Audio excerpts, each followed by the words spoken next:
Hey, what's up, guys? I'm here with Derrick, someone I knew for a while now. I saw his truck transform from mid-travel to long travel, and I hit him up and I wanted to kind of film his build where it's at right now. And yeah, tell me a little bit about it. How's it going? So it's a bolt-on CWF kit, cycle 16 inches. The rear has actually gone through F87s, Atlas, U182s to now C85, so it's undersprung. Cool. Let's start off with the front end. So I see that you have lights up here, you got a full bumper, you have the CWF kit that you just talked about. So what are you running as far as like shock package and hubs, and what else is under there? So 2.5 coilover, 2.5 bypass, 3-tube. They're both 8-inch stroke. And then for hubs, I'm running the cambric hubs. Okay, cambric stuff is really good. I like the little heat wave sticker right there. It's awesome. So what's why didn't you run a bigger bypass? Why are you just running a 2.5? Is there any reason for that, or no just clearance? Works? No clearance for 3.0s. Oh, okay. So but it works. It works. Okay. It works good. Yeah, and then we'll put some footage of it working.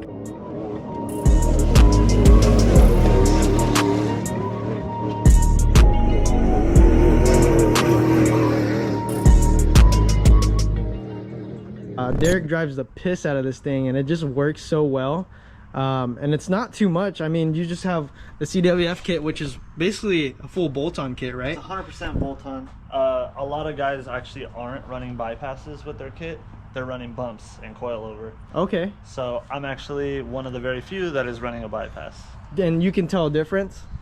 Yes. Did you have bumps on before, or no bumps before? So no bumps actually on the front of this truck. It's all just internal bumps on coilover and bypass. Yeah, so you're able to kind of tune that into the bypass, I believe. Oh, and it looks like you're running a dual rate too, right? Yep. So okay. It's kind of got a little tender up top. Oh, okay. I've never seen it on an 8, so that's really cool to see. Oh, awesome. And then what wheels are you running on this thing? It's the Vision Minx non-beadlock. Gotcha. Are you planning to get any beadlocks in the future? I do, but at the time I'm daily driving this thing, so balancing beadlocks is a little bit more difficult. Oh yeah, definitely. We know the pain of that. I just got beadlocks on my truck, and no one wants to balance them, man, because they're like, dude, this is gonna be, you're gonna break our machine, dude. So you're running 37s, of course. 37 Toyos. Okay, and it works. It works. Yeah. You planning to go bigger? I want to do 39s, but we all know GM racks. Oh yeah, big tires. Yeah. Front end, I've seen it work, and it just works so well. And Derrick's really minimal when it comes to like upgrading everything. He doesn't go like super crazy. Kind of keeps it kind of stock looking, even though it's not really anymore. Trial and error. Exactly. Yeah, at one point he was actually running a stock bumper up front, so it really looked low key. Like you really wouldn't know there's a full race kit up front unless you really look at it. So that's cool. Yeah, it's a Raptor killer. Yeah. Oh yeah, definitely. Cool. Let's go to the rear and see what you got back there. So back here it looks like you have full bed cage. And whose bed cage is that? Is that just a Dirt King? Dirt King's prefab bed cage. Okay. And it works really well? Yeah, I mean, it keeps a lot of bed space, which is what I wanted. Gotcha. You know, to have coolers and toolboxes and stuff like that. Yeah, okay. And then what size shock are you running in the rear? 2.5/16 needs to be upgraded to a 3.0. Okay. It gets hot. Oh man. Real hot. Yeah, and the way you drive it, dude, is just I understand now. And then the rear bumper, what do you got right here? Just a custom like Missoula style. So this is actually West Fab's very first bumper he ever built. Oh yeah, I've heard of West Fab, man. He's killing it, man. I see him making bumpers for a whole bunch of different cars. Everybody, yeah, and it just looks well, man. He's doing a good job. He's definitely making a presence in the pre-runner community. So yeah, definitely. And it looks sleek, dude. And oh, I see you have a fuel cell down there just hiding. So it's Izzy's cradle, Izzy's fuel pump, like adapter plate, I guess you could call it. Okay. And his filler setup. Fillers over here on this side? Yeah. Oh yeah, look at that. So it's like very hidden, but it works. Look at that, yeah. And you get to, you utilize the same like pump and everything like that? So or it's the 100% OE pump with 188,000 miles on it. Wow, and it still works. Yeah, surprisingly. Dude, that's crazy. Yeah, these gems, man, you build them right, they just last forever. Pretty much. Yeah, and Izzy, I mean, dude, I keep hearing his Izzy Fab, and he's on this platform. That's like his bread and butter, huh? That's Izzy's killing it with the 900s. Cool. And then you're running 2 spares. Is there a reason why? For weight, for the springs. So with the fuel cell and the 2 tires, I just got all the weight out back to try to help with the springs. Oh yeah, that definitely helps a lot, especially when you run a leaf spring setup. You kind of want more weight in the rear, just to help it kind of sit in and settle in the rear while you're going through whoops and everything like that. Pretty much keep the weight distribution out back. Yeah. Oh, that's freaking awesome, man. Yeah, it's super simple, but it works. It is 14 bolt swapped, so. Oh yeah, definitely need that. What was in there before? 10 bolt, which actually blew up doing a gender reveal burnout.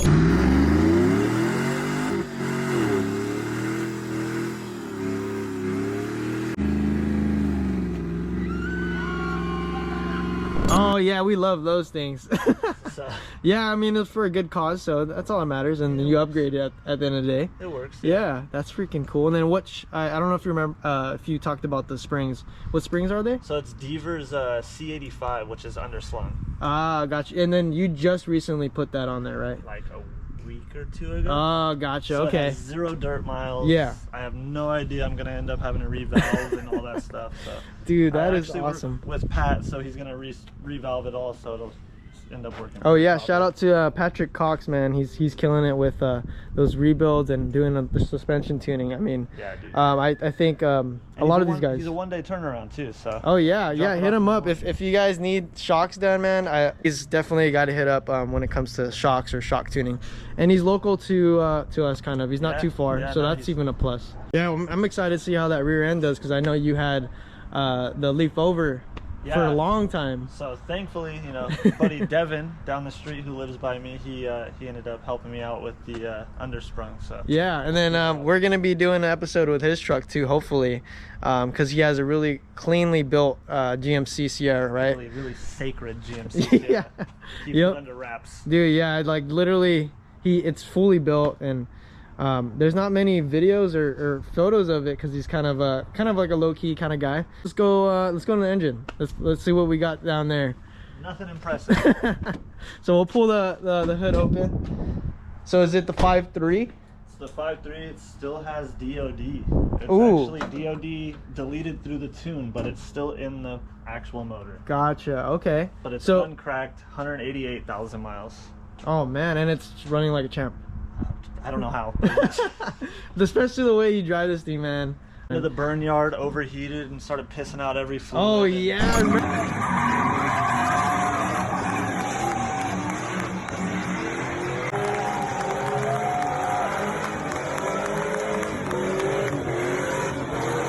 Oh yeah, I remember that. Yeah, yeah. He took this thing to the Hoonigan burn yard and just kind of just shredded tires and.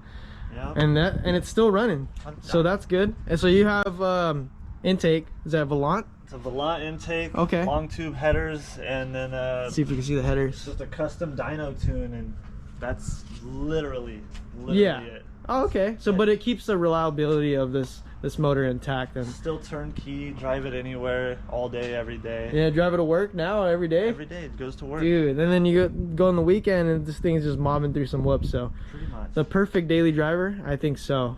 Dude, with AC and heat. Yeah, that's all that matters. Yeah, especially right now. I mean, people are going out to Barstow doing testing now. I think Kylan just went out there. I'm like, dude, it's way too hot. And Derrick was like, I'll go. I got AC. I'm like, hey, you're right. I mean, dude, these trucks are fully built and they still have AC. That's like a really big plus, especially when you try to go out to the desert and during the summertime. So the older I've gotten, the more I've actually learned. Keep it more simple and you'll have more fun. Exactly. Yeah, I mean, I think I see that a lot now. Before, when you're young, I mean, we're still pretty young, but when you're young, you just want the rowdiest looking thing. You want it super loud. But as you get older, you're just like, man, I just want it to sound good, not too loud. I want it to work. And you kind of focus more on the interior. Yeah. You want to be kind of comfortable when you're driving out to a desert or in the desert. And talking about interior, let's go to interior. And we still, you know, still cruise with the baby. Oh yeah, and she probably enjoys the AC. Look at that. Got the full setup, dude. Heck yeah. So for interior, I actually did a like captain's chairs, conversion in the rear, so it has 2 captain's chairs and a full center console. Wow, let's take a look at that. So as what he's talking, oh, I see it right there. Look at that. So he has 2 captain's chairs in the rear, 2 in the front, and you never used to have the front one, did you? So it always did. It was a LT2 model, so it always did have the center console. Ah, gotcha. Okay. I ended up swapping out the rear to have a full dude center. That is awesome. Let me go back around the other side. Yeah, dude, like these trucks usually have the bench seat in the back to where you have 3 people, but looks like, dude, this is awesome. Ooh, this is nice. So he has a center console right here, so you're literally riding in luxury if you're in the rear. I mean, it's a 4-seater now, but that's, and you know, it's just dude, baby things, right? Exactly. Got the charger. What is this, a toy? Oh my god, that's like the perfect upgrade for this thing, dude. That's awesome. And that's just all done from another Tahoe or something, or how do you usually do that? So this is actually mirrored to the front, so those rear seats now were actually originally front seats, so they're just re-drilled to the actual floor of the truck. That is awesome. I just continued a center console all the way throughout. Instead of under the seat subs, they just are behind now instead. Oh, I see. Okay, yeah, you gotta have the good subs back here, man. You gotta have system, you know what I mean? Yeah, especially when you have the AC running, you gotta bump to something. You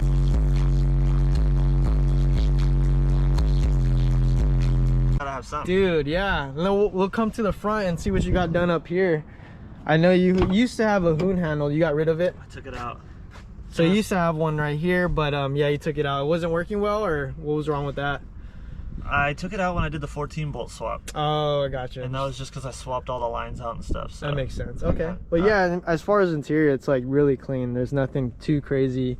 Got the head unit, of course, upgraded. I did Tahoe dash swap it, which was way too much work.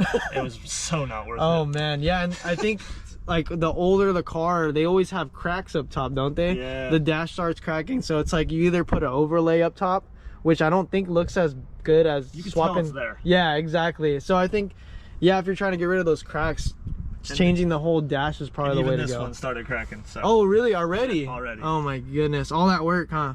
Pretty much. Oh man, dude, this is super clean.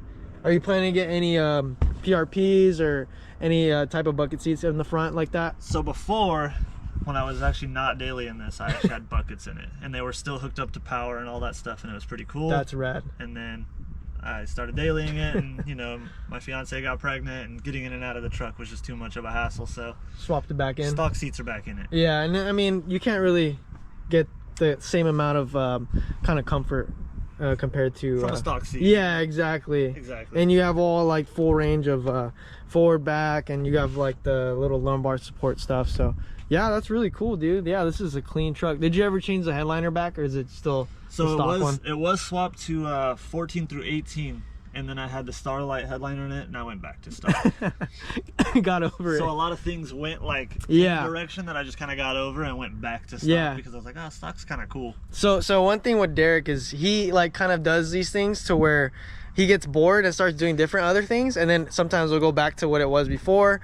But yeah, he's always like kind of like improving everything, making it better. I mean, as you can tell, like captain chairs, we call that ADHD. Yeah, a lot of us have it. I have it myself, man. It's just like, dude, you try to make your truck so clean, you want to make it different, and this is like literally one way to do it is this captain's chairs, dude. You don't see this a lot in a truck. You see it more in like Tahoes or SUVs. You'll see a lot of dudes doing the Tahoe captain's chairs conversion in the Silverado, which is almost a bolt-in replacement. Okay. But I want to, you know, reclining and slider. I don't blame you, dude. Yeah, something different. Yeah, it literally is, dude. That's awesome. Well, cool, man. I think, is there anything else that you want to add to this? I think we kind of went through it briefly. It's a pretty basic build. Which is okay, because it got expensive just by doing things multiple times. Yeah, see, you got to do it right the first time, but I think the journey is what makes it fun too. It's just kind of going through the different different portions of the truck of when you're out in the Pismo, when it was mid-travel. I agree. And then you even lowered it before, right? Yeah, I did. Yeah, it was lowered when I was pulling a drift car around, so it was actually axle flipped and slammed on the ground. I remember when these body styles came out in 07, and I had to have one. So now that when I got one, you know, about 6 years ago, I just won't let it go. Yeah, and they're getting so popular nowadays, especially when Izzy's like making good freaking parts for this thing. And man, the aftermarket support, like through any company, like any company's aftermarket support is just so big. And yeah, it's you know, the LS platform, like, yeah, it's a 5.3, it's not an LS. I don't want to be that guy on the internet. You're not that guy, pal. Trust me. You're not that guy. That's everybody's like, it's not an LS. yeah, don't be disrespecting. But LS parts bolt onto a Vortec. We all get it. We all know. So yeah, it's like, you know, it's buildable from the motor to the suspension to anything, really. Yeah. Like, and everybody's selling, you know, weld-it-yourself cages and, you know, bolt-on kits that are capable. Yeah, dude. Of a lot. Yeah, and like you don't even have to do a full shock hoop on this thing, right? This is kind of like the stock coil bucket. So yeah, it's a stock bucket. Yeah.